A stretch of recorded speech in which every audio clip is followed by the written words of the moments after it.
নমস্কাৰ বন্ধুসকল, আজি মই বনাব লৈছোঁ কঁঠালৰ পকৰি বা আপোনালোকে কঁঠালৰ মালপোৱা বুলিও ক'ব পাৰে। আহকচোন ইয়াৰ কাৰণে কি কি লৈছোঁ চাওক। কঁঠাল লৈছোঁ মই কেইফুটামান, চাউল লৈছোঁ মই এপোৱা মানেই। আপোনাৰ কঁঠালো মোৰ চাবলৈ গ'লে আধা কেজিতকৈ অকণমান কম আছে। আৰু নিমখ লৈছোঁ, ইয়াত বেকিং চ'ডা লৈছোঁ। এতিয়া প্ৰথমে মই কঁঠালখিনি টুকুৰা টুকুৰকৈ কাটি ল'ম, লৈ মিক্সিত পিচি ল'ম চাউলৰ লগত একেলগে। আহকচোন প্ৰথমে কঁঠালখিনি টুকুৰা টুকুৰকৈ ইয়াত কাটি ল'লোঁ। এতিয়া দি দিম মই চাউল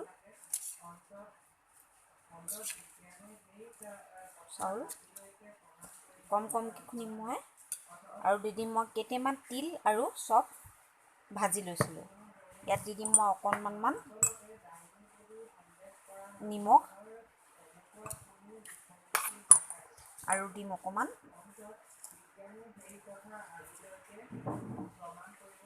বেকিং চ'ডা। এতিয়া এইখিনি মই মিক্সিত পিচি ল'ম। এয়া মোৰ পিচি হৈ গ'ল, চাউলৰ লগত একেলগে পিচিলোঁ আৰু মই মিক্স কৰি ল'লোঁ। এতিয়া কেৰাহী পাতি থৈছোঁ, বনাওঁগৈ ব'লকচোন।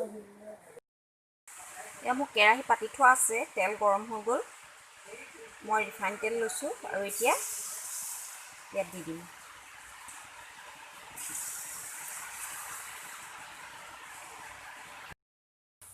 এতিয়া মই লৰাই দিম।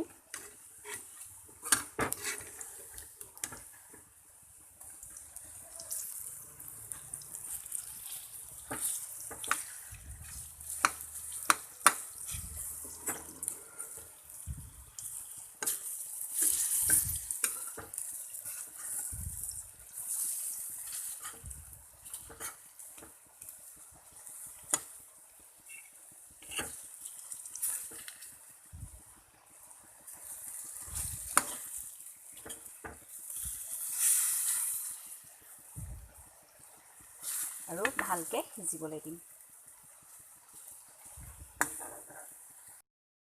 এয়া মোৰ বনাই হৈ গ'ল, দুইটা ছাইড ভালকৈ সিজি গ'ল। এতিয়া মই কাঁহী এখনত উলিয়াই লৈছোঁ।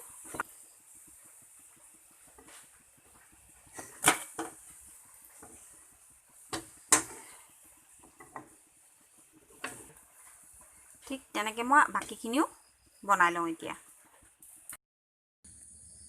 বন্ধুসকল, এয়া হৈ গ'ল মোৰ কঁঠালৰ পকৰি। কিছুমানে বৰা বুলিও কয়, কিছুমানে পিঠা বুলিও কয়। আমি অসমীয়াত পিঠা বুলিয়েই কওঁ বাৰু। এনেকৈ আপোনালোকে বনাই চাবচোন, খাই চাব। চাহৰ লগতেই হওক বা চাটনিৰ লগতেই হওক, বহুত ভাল লাগে খাই। আৰু বনাই চাই যদি খাই ভাল পায় তেন্তে কমেণ্টত জনাব কেনেকুৱা পালে। আৰু লগতে লাইক, কমেণ্ট, ছাবস্ক্ৰাইব কৰিবলৈ নাপাহৰিব। ধন্যবাদ।